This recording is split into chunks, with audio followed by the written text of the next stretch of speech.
자, 시상축도 한번 알아볼게요. 시상축은 뭐냐? 이건 옆에서 봤을 때입니다. 옆에서 봤을 때 좌우 각각의 과두가 수직으로 통과하는 가상축에 그리고 호리존탈 평면에서 볼 수 있다. 위에서 봤을 때 뭐죠? 이제 과두가 이렇게 움직인다는 거죠. 이렇게 위에서 봤을 때는 비작업축 과두가 이 축을 중심으로 움직인다는 거예요. 그럼 뭐죠 이게? 이게 지금 호리존탈 편에서 지금 수직으로 꺾은 거죠. 그러면 과두가 어떻게 된다는 거죠? 지금 과두가 여기서 지금 이렇게 수직으로 이렇게 떨어지, 여길 축으로 지금 이렇게 과두가 이렇게 움직이고 있다는 거죠. 본인 과두가 그렇게 움직이십니까? 내가 물어봅시다. 움직이세요? 안 움직이잖아요. 이건 근데 교합기도 이렇게 안 움직여요. 이렇게 움직이는 교합기가 없어요. 없는데 이렇게 움직인대요. 대체 무슨 생각으로 만들었나 싶습니다. 네, 그래요. 자, 근데 이걸로 인해서 나온 이론이 하나 더 있어요. 뭐죠? 베넷 앵글이죠. 베넷 앵글. 과두가 움직인다는 걸 이제 인정을 했어요. 전내 하방으로 움직인다는 걸 인정을 했어요. 인정을 했는데 제가 저번에 영상에서도 얘기했지만, 이거를 맞게 하려면 작업축도 후상방으로 움직인다는 전제하에 이거를 해라 이거예요. 과두 하나는 고정시켜 놓고 지금 화학 과두만 뚝 떨어져 내려오는데 뭐죠? 이 환자의 베넷 앵글을 그 교합기에다 적용을 시키면 된다는 거예요. 그럼 당연히 되겠죠. 그쪽은 되겠죠. 그럼 반대쪽은 어떻게 할 거냐? 자, 이 표가 좀 크지만 이 표는 어떻게 보면 5mm 안에서 이루어지는 거예요. 5mm 안에서. 5mm면은 지금 10mm가 한 이 정도 됩니다. 10mm가 이 정도. 그러면은 5mm가 한 요 정도 되겠죠? 요 정도. 턱에서 보면 한 요 정도 되겠죠? 요 정도로 지금 일단 이만큼 크게 확대해 놨어요. 이해를 돕기 위해서 그런지 모르겠는데, ISS가 뭐죠? 치아가 잠깐 그 중심교합에 있다가 어느 정도 이제 치아가 떨어지기 직전까지의 치아가 움직이는 이 순간을 우리가 ISS라고 하죠. 한 1mm 정도. 보니까 뭐 0에서 3mm쯤 움직이다가 이제 뭐 움직인다고 하는데, 이때 베넷 앵글은 뭐냐? 베넷 앵글은 뭐냐면 측방했을 때의 각과 그 다음에 개구 운동했을 때의 각을 우리가 옆에서 봤을 때 이 정도더라. 이 베넷 앵글을 교합기에다가 그 수치를 맞추면은 그 교합기가 그렇게 움직인다라는 거예요. 아시겠죠? 그게 베넷 앵글이에요. 개구 운동과 측방 운동 했을 때 자, 지금 표에서 보면 수직으로 다 연결돼 있죠. 과두는 곡선으로 움직이는데 그거 상관없이 처음점과 끝점을 연결하고, 측방의 처음점과 끝점, 그리고 개구 운동의 끝점과 끝점을 연결해 가지고 그 각을 교합기에다가 넣자 이거예요. 아시겠죠? 그렇게 해서 하면은 더 과두와 흡사하게 갈 거다라는 거예요. 흡사하게 가겠죠, 당연히. 평균치 그 각이 아니니까. 하지만 이것도 아직 힘들다. 저번에 영상에도 얘기했지만 카보 시스템에는 그 상판을 바꿔서 하는 그런 방법이 있습니다. 있고 뭐 다른 교합기도 있을 거예요. 있을 건데 보통 잘 안 된다라는 거예요.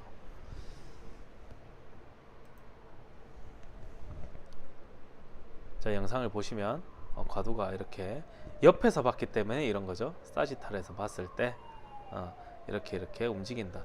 그러면 이 시작점에서 이 끝점을 이은 게 저기 초록색이 되겠죠. 초록색.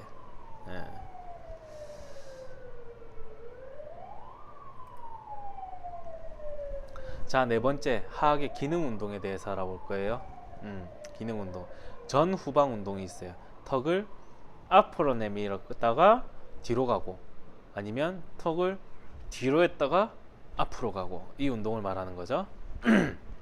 우리가 CO에서 후방으로 가는 운동이 뭐가 있을까요? 퀴즈로 댓글로 받을까요? 아니면 그냥 정답을 얘기할까요? 정답은 침상기 때입니다. 침상기면 우리가 제대로 잘 알지 못하지만 턱이 그 설골근에 의해서 턱을 잡고 있는 하악골 설골근이 어쨌든 얘가 설근에 붙어 있는 이 근육들이 수축을 해야 턱을 넘기잖아요. 그 수축할 때 그 당기는 힘에 의해서 턱이 살짝 뒤로 갑니다. 침 삼킬 때 후방 운동을 주로 한다 라고 말씀을 드리고 싶어요. 자, 활주 운동. 그럼 활주 운동은 뭘까? 이제 위에 보면 사악의 전치 절단이 상악 전치부 설측을 따라 활주 운동에서 절단기압 상태가 된다 라고 돼 있는데, 활주 운동은 뭐냐? 저번에도 설명을 드렸지만 과두가 관절 원판 디스크죠. 이 디스크를 따라서 이렇게 경사면을 따라서 어떻게 관절 결절의 경사면을 따라서 움직이는 이 운동을 활주 운동이라고 한다는 거예요. 자, 이제 한계 운동에서 볼게요. 마지막입니다. 한계 운동. 한계 운동은 뭐냐면 우리 턱이 움직일 수 있는 최대의 한계를 나타내는 거예요. 이 이상은 없다라고 말을 하고 있거든요. 이거를 우리가 포젯 도형이라고 해요.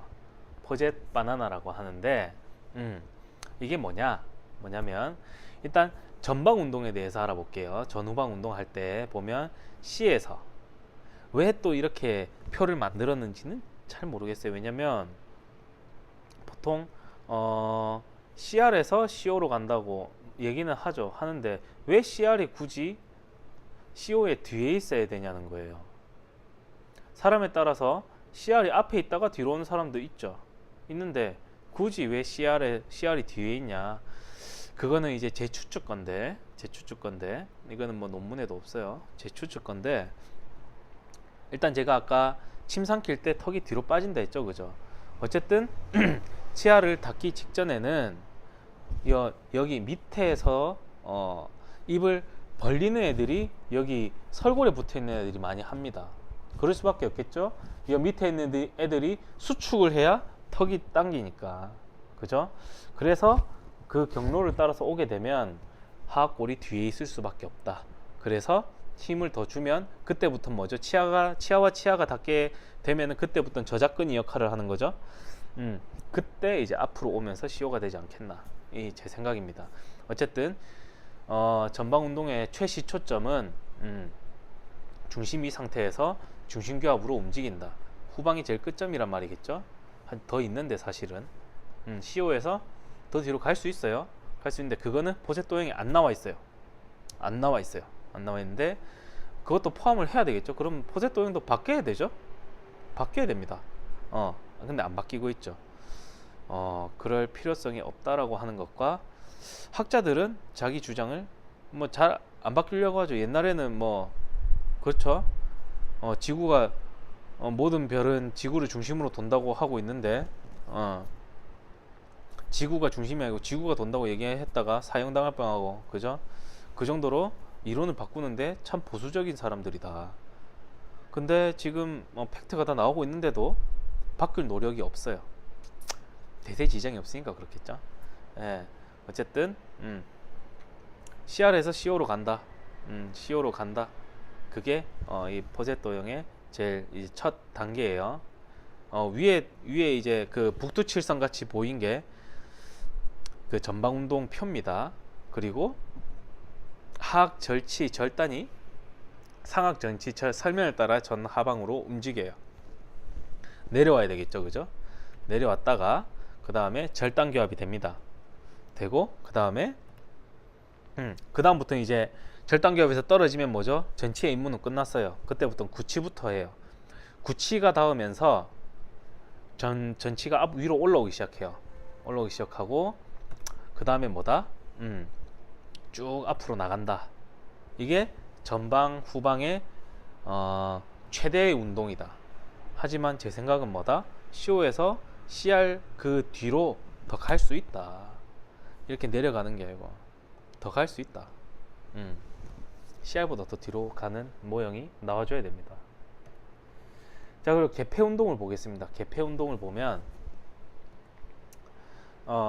중심이 상태에서 순수 최대 개구를 지나서 최대 개구점까지 가는 운동이에요. 이게 뭐냐면 표에서 이제 작은 표로 보면, 큰 표로 보고 갔다가 작은 표로 갈게요. 큰 원의 안에 보면 CO에서 CR을 따라서 이렇게 쭉 가다가 F로 갑니다. 그죠? 이렇게 가죠. 이거를 우리가 개폐 운동의 한계 운동으로 봐요. 근데 여기서 제가 이제 의문이 되는 게 이거예요. 사람은 입을 벌릴 때 그림에서도 분명히 이렇게 간다라고 나와 있어요. 그죠? 지금 제가 중심이 어디죠? 경추 어딘가로 제가 중심을 잡았어요. 잡았는데 얘는 과두를 중심으로 한 이 운동을 지금 나타내고 있다는 거죠. 파세토형이. 그럼 여기까지 좋다 이거예요. 근데 그림이 틀렸어요. 그림이 뭐죠? 이렇게 되려면 이 그림은 과두가 이렇게 그려져 있어야죠. 아닙니까? 과두를 이렇게 그려놨어야죠. 왜 이렇게 그려놓습니까? 이렇게 입을 벌릴 수 있는 사람이 없는데. 과두가 지금 하와에 있고 사람이 이렇게 입을 벌릴 수 있습니까? 그림도 바뀌어야 된다. 이 그림 제가 교과서에 있는 그림 그대로 따온 거예요. 여기서 사람들이 학생과 기사와 이런 기사라는 말은 우리가 칼 들고 싸우는 기사 아니죠. 의료기사죠. 의료기사와 세미나를 갔던 사람들 여기서 이제 딜레마가 오고 혼동이 오는 거예요.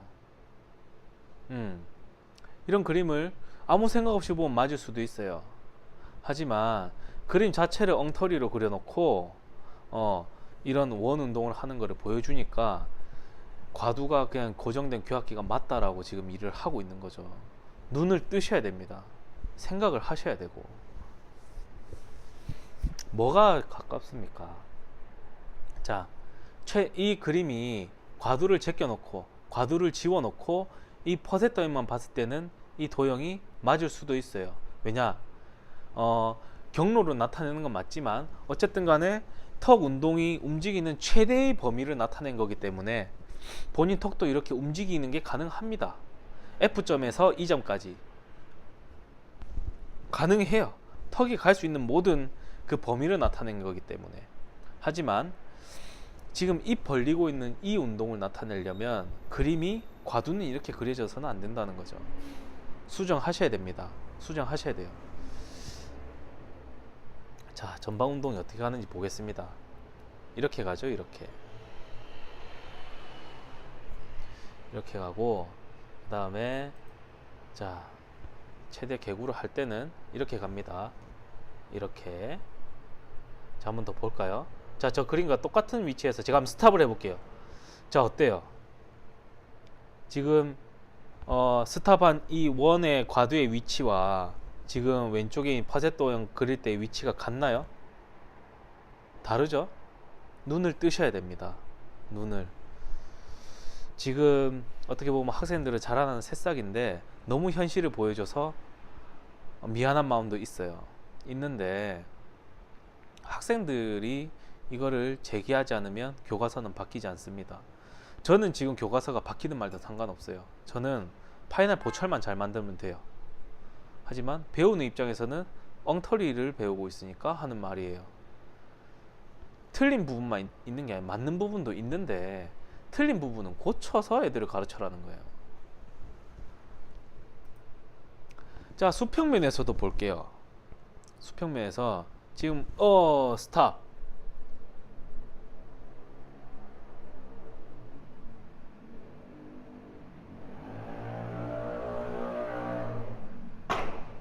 자, 이 영상이 틀렸다고는 얘기를 못 하겠습니다. 왜냐? 본인도 이렇게 가니까 턱을 이제 캐나인과 캐나인 견치 가이드 교합이죠. 지금 견치를 이렇게 갔다가 전방으로 갔다가 이렇게 갔다가 이렇게 오는 거 맞아요. 맞는데 본인이 실제로 껌을 씹는다고 생각해 보세요. 질긴 고기를 씹고 있다. 질긴 고기를 씹고 있다. 어떻게 가죠? 지금 후 측방에서 이렇게 들어오죠. 이렇게. 그러면 지금 여기서 말하는 이 도형이 아니고, 사실 이 도형이 아니고 이게 맞지 않나요? CO에서 후측방까지 가는 도형도 있어야 된다. 후측방까지 가는 도형이 있고 그 다음에 뭐 범위가 어떻게든 상관없어요. 이거는 범위니까 길이 아니잖아요. 지금 영상에서 보면 이 범위 안에는 모든 턱이 다 갈 수 있다는 거예요. 다 갈 수 있는데 왜 후측방 이거는 뺐냐는 거예요. 왜 교합기가 움직일 수 있는 최대의 그 모형만 나타냈냐는 거예요. 인체는 여기까지도 가능한데. 제 말이 틀렸습니까? 이게 만약에 제가 그린 파란색 그림 중에 오른쪽 그림이 틀렸다고 얘기하시는 분은, 그분은 뭐 껌을 씹을 때 턱이 뒤로 가지 않는다는 전제하에 얘기를 하는 건데, 그러면은 본인이 껌을 씹는 이 영상의 MRI 영상을 올리셔야 됩니다. 그거를 전두면에서 촬영을 한 이 최대 개구 운동로를 측방 이 운동로 수평모 운동로를 올리셔야 돼요. 제 얘기가 틀렸다고 한다면. 다이아몬드가 아닙니다. 다이아몬드 아닙니다. 이제 CO점에서 후방으로 빠졌다가 이런 운동도 이게 최대 운동이다 라는 거예요. 왼쪽은 교합기의 최대 운동로고, 어떻게 보면 교합기의 합리화죠. 합리화고, 오른쪽이 맞다, 인체에 가깝다 라는 거예요. 교합기가 이걸 표현을 해주지 않더라도 사실은 이 도형으로 나왔어야 돼요. 아시겠죠? 이제 좀 눈이 띕니까 이제? 학생이라서 몰라도 된다? 알고 배우는 것과 모르고 그대로 배우는 것은 완전 달라요. 이게 현실의 한계구나 라고 하면서 공부를 해야지, 이게 답이구나 라고 배우시면 안 된다는 거죠. 자, 방패 모양이죠. 방패 모양. 전두면에서 봤을 때의 한계 운동이에요. 이거는 맞아요. 전두면에서 봤으니까 우리가 후측방을 하든 말든 이게 맞으니까. 전면에서 봤을 때는 후측방으로 한 게 보이지 않죠. 2차원적이니까. 자, 좌외측 상방 한계 운동. 이런 오목한 형태가 나타난다. 그리고 거기서 괴구의 최대가까지 오면은 이런 수직에 가까운 이런 원 운동을 하다가 다시 반대편에서 수직에 가까운 원 운동을 하다가 다시 제자리에 온다. 이건 맞아요. 이 도형은 맞습니다. 자, 지금까지 하악골의 위치와 운동에 대해서 한번 알아봤습니다. 정말 안타까운 내용도 많고, 임상을 하면서, 그리고 인체와 맞는 부분도 있지만 안 맞는 부분은 좀 수정을 했으면 좋겠다라고 생각해서 영상을 찍었습니다. 그리고 전연차 기사든 아니면 연차가 많은 기사든 아니면 학생이든 이런 교합에 대한 세미나를 갈 때는 항상 이 내용이 항상 나옵니다. 항상 나오는데 그대로 받아들이지 마시고, 이게 원래는 이런데 이론은 이렇구나, 이런 생각으로 하셔야 된다는 걸 알고 배우셨으면 해요. 그리고 하악골은 움직이는데 그럼 이런 수직축이 왜 필요합니까? 라고 이렇게 자신 있게 질문하신 분들은 교수님한테 아니면 연자한테 미온털이 바뀔 수도 있죠. 그 얘기를 하자마자 사이비 낙인이 찍힐 거예요. 찍힐 겁니다. 찍힐 거지만 제가 경추교합을 하고 있는 거는 대부분의 원장님과 다 알아요. 다 아는데 왜 그럼 저한테 일을 줄까요? 사이비면 일을 안 맡겨야 되잖아요. 근데 왜 저는 그걸로 돈을 벌고 있을까요? 사용하시는 원장님들이 이것도 맞구나 라고 해서 저랑 거래를 하시는 거죠. 예. 그렇게 아시면 되겠습니다. 저는 책을 가지고 학생들에게 공부를 하지만 강의를 하지만 학생 번외 인체는 이렇고 그리고 임상도 이렇다라는 포괄적인 내용으로 영상을 찍고 있어요. 교과서만 배우고 싶으면 제가 저번에 A뿔 받는 법 영상 올렸죠. 저는 뭐 학점이 4.49밖에 안 됩니다. 4.5가 안 돼요. 하나가 A0를 받아가지고. 하지만 그 외에는 전부 다 올 A뿔입니다. 그죠? 그렇게 A뿔을 받고 싶으면 교수님이 가르쳐 주신 대로 공부를 하면 됩니다. 하지만 이런 것과 그 다음 이론적인 부분과 인체에 대한 부분, 그리고 임상에 대한 부분을 공부하시려면 제 강의가 훨씬 도움이 될 거예요. 자, 그렇습니다. 자, 이 영상이 본인에게 좀 도움이 되셨다면 공유 많이 부탁드리고요. 그리고 좋아요와 구독 버튼을 눌러주시면 제가 좀 더 알찬 내용과 정보로 찾아뵙도록 하겠습니다. 싫어요 누르셔도 돼요. 싫어도 누르셔도 되는데 그거에 타당한 이유를 댓글로 좀 남겨주셨으면 좋겠습니다. 이유와 근거를. 지금까지 이상진의 치과경영 채널이었습니다. 감사합니다.